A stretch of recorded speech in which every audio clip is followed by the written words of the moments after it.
네, 안녕하세요. 저는 32기 공인노무사 소윤이라고 합니다. 네, 저는 생동차로 합격을 했고요. 선택 과목은 민소였고, 공부 기간은 2022년 5월 26일부터 2023년 9월 10일까지 약 1년 3개월입니다. 전공은 정치외교학이었고요. 직장 병행으로 하다가 2차 시험 직전 마지막 2달은 퇴사하고 전업으로 했습니다. 평균 점수는 62.88점입니다. 저는 실강 GS 연기 개강 전에 민법, 노동법, 경영학 1차 과목을 인강으로 수강을 했고, 그리고 인사행정 민소도 전년도 GS 연기 인강을 수강했습니다. 그리고 1월부터는 점심시간에 민법 객관식 OX 문제를 풀었고요. 2월 말부터는 노동법이랑 경영학 객관식을 풀기 시작했고, 3월 말부터는 사보 인강을 수강했습니다. 이때 1, 2차 비중은 5대5 정도였고, 이때부터 공부 시간을 차츰 늘려서 정말 불안할 때는 새벽 3시 정도까지 공부한 적이 있습니다. 그리고 4월 말쯤부터 7대3의 비율로 1차에 투자를 했고, 5월에는 연차를 한 4일 정도 사용을 했습니다. 1차 시험 2주 전부터는 1차만 공부했고, 실강은 민소랑 노동법은 한 주 빠지고 그 이후에 복동을 듣고 셀프로 모의고사를 하면서 복습을 했습니다. 저는 1차 시험 전에 4월쯤에 그 합법에서 하는 1차 시험 모의고사를 본 적이 있는데요. 이때 사회보험법이 16점 정도 나와서 좀 큰 충격을 받았던 기억이 있습니다. 공부를 안 한 것도 아니고 연차까지 쓰고 시험을 보러 갔었는데 너무 낮은 점수가 나와서 눈앞이 깜깜했었고, 그래서 불안감을 해소하기 위해서 밤에는 2차 복동을 틀고 자기도 했었고, 그리고 아침에 조금 일찍 출근해서 사보 개념을 조금 더 훑어보는 식으로 공부를 했습니다. 그래서 지난 1차 시험에 사보가 조금 어렵게 나왔었는데, 이 모의고사 시험이 경종을 울리는 계기가 되지 않았나 싶습니다. 그래서 만약에 그 기출문제를 풀다가 조금 지겹거나 하시면 학원 모의고사도 조금 어렵지만 한번 보시는 걸 추천드립니다. 저는 시험 2달 전에 퇴사를 했습니다. 그래서 사실 나이도 있고 5년 반 정도 회사 생활을 했기 때문에 퇴사 결정이 쉽지는 않았는데요. 막판에 체력이 많이 떨어지기도 했고 3기부터는 모의고사가 전범위가 되기 때문에 따라갈 수 있을까 많이 걱정이 되어서 퇴사를 결심하게 됐습니다. 그래서 막판 3주 정도는 하루는 노동인사 1회독, 그다음에 하루는 행정민소 1회독 하는 식으로 스케줄을 짰습니다. 저는 사실 욕심이 많아서 2차 공부도 놓지 않으려고 했는데요. 일단 교재를 전부 다 PDF로 스캔을 해서 저장을 해두었고, 일이 많지 않을 때는 아웃룩에 빈 화면을 띄워놓고 거기에 백지복습을 하면서 PDF에 떠놓은 거하고 비교해가면서 부족한 부분이 무엇인지 확인하는 식으로 백지복습을 했습니다.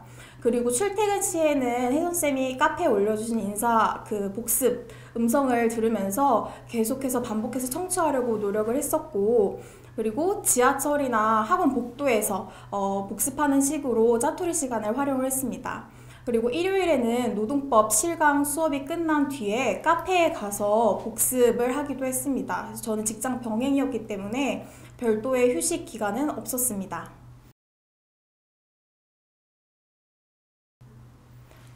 저는 참고로 연기를 2번 들었는데도 모의고사를 쓰는 게 힘들었습니다. 그래서 1기부터 시작하셨으면 어려우신 게 당연한 거라고 생각을 하고요. 그렇다고 해서 인풋만 늘리기 위해서 해독 위주로만 하는 거는 추천드리고 싶지 않고, 아웃풋을 위해서 백지복습도 단계별로 하시기를 추천드립니다. 저 같은 경우에는 마인드맵이 가장 쉬운 단계였고, 그 다음에 타이핑 치면서 복습하는 거, 그 다음 최종 단계로는 그 책을 가리고 입으로 중얼중얼 말하면서 복습하는 것을 단계별로 시행을 했습니다. 그래서 인풋이 없다고 회독만 늘리고 아웃풋에 연습을 하지 않으면 모의고사를 쓰는 게 점점 더 버거워질 거라고 생각을 합니다. 저는 합법 주말 종합반을 실강으로 수강을 했고요. 인사는 혜선쌤 수업을 들었고, 노동하고 행정은 손순주쌤 수업을 들었고, 민소는 신정훈쌤 수업을 들었습니다. 저는 조금씩이라도 하루에 전 과목을 보려고 했는데요. 아무래도 하루라도 그 과목을 보지 않으면 다음 날에 전혀 새로운 과목을 보는 것처럼 너무 새로웠기 때문입니다. 그래서 매주 모의고사를 목표로 해서 그 주의 공부량을 정했고, 그 모의고사 범위를 일주일에 적어도 2회독 이상 하려고 노력을 했습니다. 그래서 모의고사 복습은 시간이 없어서 제대로 하지 못했고, 방학 기간을 주로 이용했습니다. 그리고 평일에는 퇴근하고 7시 전후로 공부를 시작했고 중간에 한번 화장실 가는 거 빼고는 12시까지 쭉 공부했던 기억이 있습니다.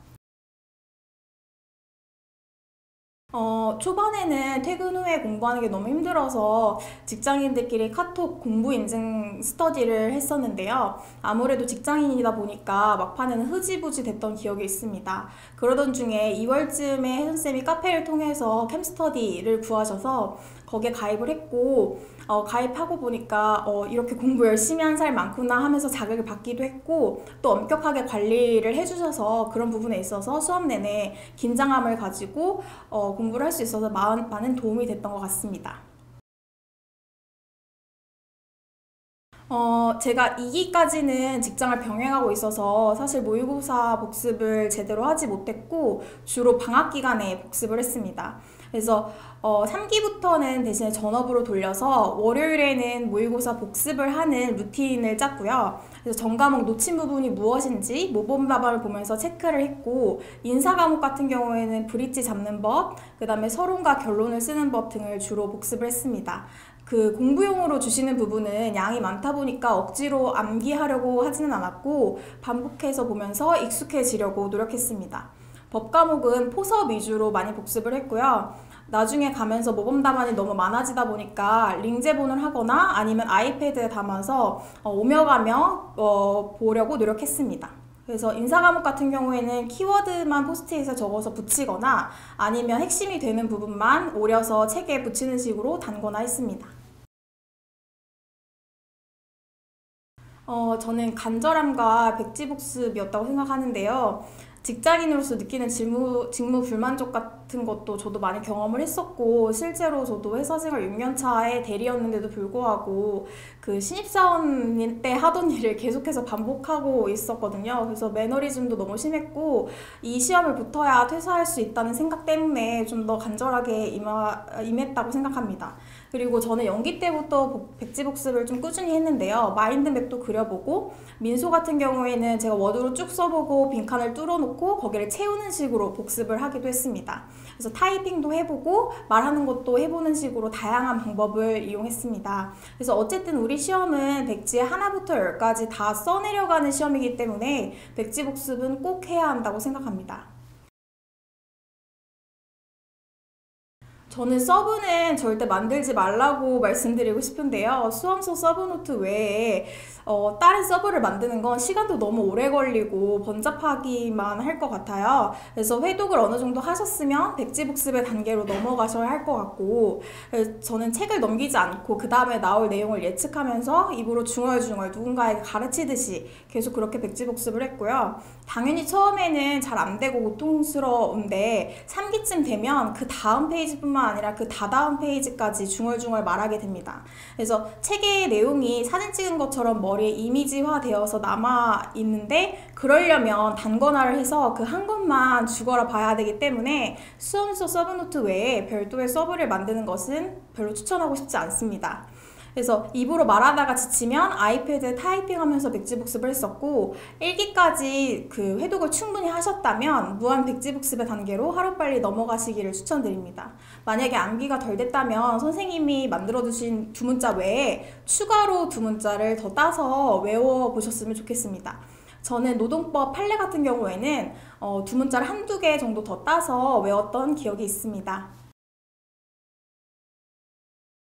목차를 외운다는 게 뭔지 공부할 때도 그렇고 사실 지금도 잘 모르겠는데요.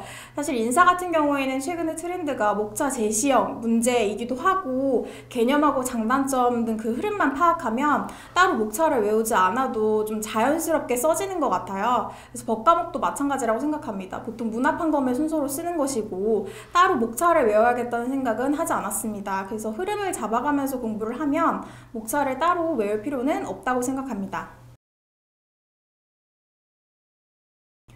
인사에서 유기적인 연결은 저도 잘 못했던 것 같아요. 그래서 일단 선생님이 주시는 모범 답안을 보면서 흉내내려고 자꾸 시도해 보시는 걸 추천드립니다. 저도 실제 시험에서 선생님이 모범 답안으로 주셨던 서론, 그 다음에 결론, 브릿지를 흉내내는 정도로 썼고요. 완벽하게 하려고 하지 마시고 선생님이 쓰신 표현 같은 거 끌어다가 쓰면서 모방해 보시는 걸 추천드립니다. 그래서 모의고사 때 계속 연습하다 보면 실제 시험에서도 유사하게 현출이 됩니다. 브리타는 사실 대비할 수 없어서 브리타인 것 같습니다. 그래서 브리타를 위한 공부를 하지 마시고 기본에 충실한 공부를 하시기를 추천드리고 싶고요. 저도 이번 시험에서 브리타라고 할 만한 문제를 마주했는데 사실 기본 개념을 끌어다가 방어했던 기억이 있습니다. 그래서 너무 브리타에 집중하셔서 기본을 잊지 않으셨으면 좋겠습니다. 마지막까지 봐주셔서 감사하고요. 추가적으로 궁금하신 사항 있으면 혜선쌤 카페나 아니면 개인적으로 연락을 주시면 제가 열심히 답변해 드리도록 하겠습니다. 공부 열심히 하시고 내년에 좋은 자리에서 뵐 수 있었으면 좋겠습니다. 감사합니다.